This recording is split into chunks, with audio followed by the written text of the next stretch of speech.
I've gone back and forth with the whole Freemason thing. I have, because I've read different things in regards to them. And unlike the universities and those secret societies, I don't tend to think that the beginning of Freemasons was actually corrupt. I don't. Many people think the Scottish Rite is some evil thing. Maybe it is today. Many organizations are corrupted because the infiltration that came into them. But I watched a video yesterday. I'll have to see if I can find it. And she's out of Canada. Many people probably follow her that are on TikTok, or you've come across her. Long blonde hair, younger woman. But she was telling the real, like the whole history of the Freemasons. And in the beginning, they were about no government control and you having so many freedoms. And she said then the Jesuits came in. And that's really your that came from your 13 families very much. Your Rome, all of that. And the 13 families are what is really at the top. They're very much the head of the snake. But then they have a bunch of different heads of their own themselves, right? That we call associations, that we call unions, that we call boards of this, boards of that, just so many different things. But ultimately, the Freemasons were about freedom. And they, the Scottish Rite was very much, if you look into the history of the Scottish Rite, it was about their family and their culture, 1,000 years ago. It wasn't some evil thing. But there's a lot of people that want to, and trust me, I get that there's evil, but the evil I see is not necessarily the Freemasons. They may have become that way from being infiltrated. I don't believe that was what their founding was based on. Not when you look into it. But there's a lot of people out there that would very much like to make you think that it's all this Freemason bad system. Yeah, maybe it did become bad. It was infiltrated by people at the top. Your 13 families, of course.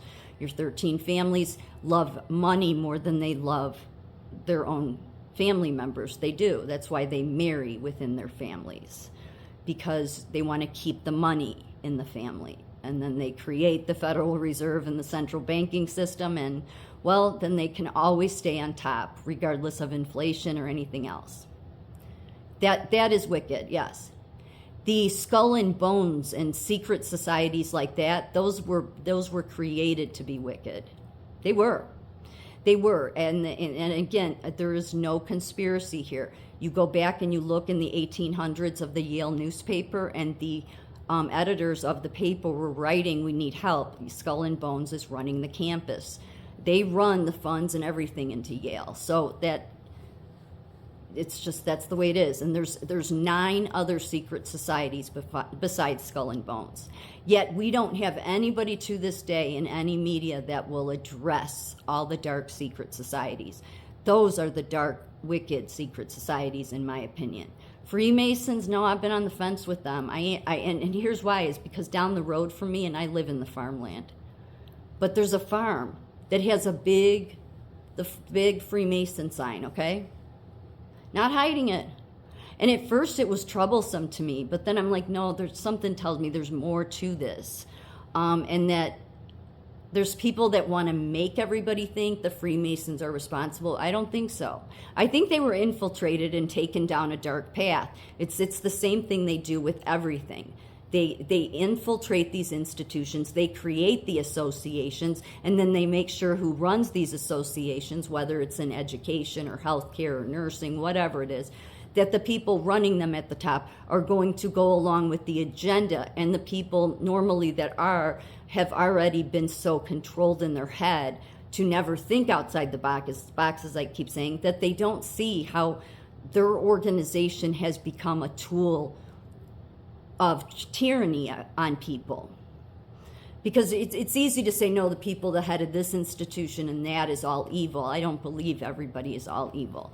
I think many, most especially the higher educated, and I'm not trying to bash them, I just think they, as studies have said, they're the easiest to manipulate, because they'll go along with anybody that has more or the same amount of degrees as they have. and quickly write off somebody like me or somebody that has less degrees. They're not very free thinkers, really. But the Freemason system, the Scottish Rite, if you go back far enough and look at, it was just based on culture of family, especially the Scottish Rite. It was based on certain Scotland families. There's nothing wicked about it. Did they have certain strange, maybe rituals back then? Sure, but you have to read enough into it to realize, no, this was part of their culture and their family. It's very much like the movie Braveheart. They were about freedom, especially the Scots, fighting to the death for it. And many of them came here. And yet, for some reason, there's a lot of people that seem to want to make them out to be evil, the Scottish Rite. I'm not so sure that their roots were.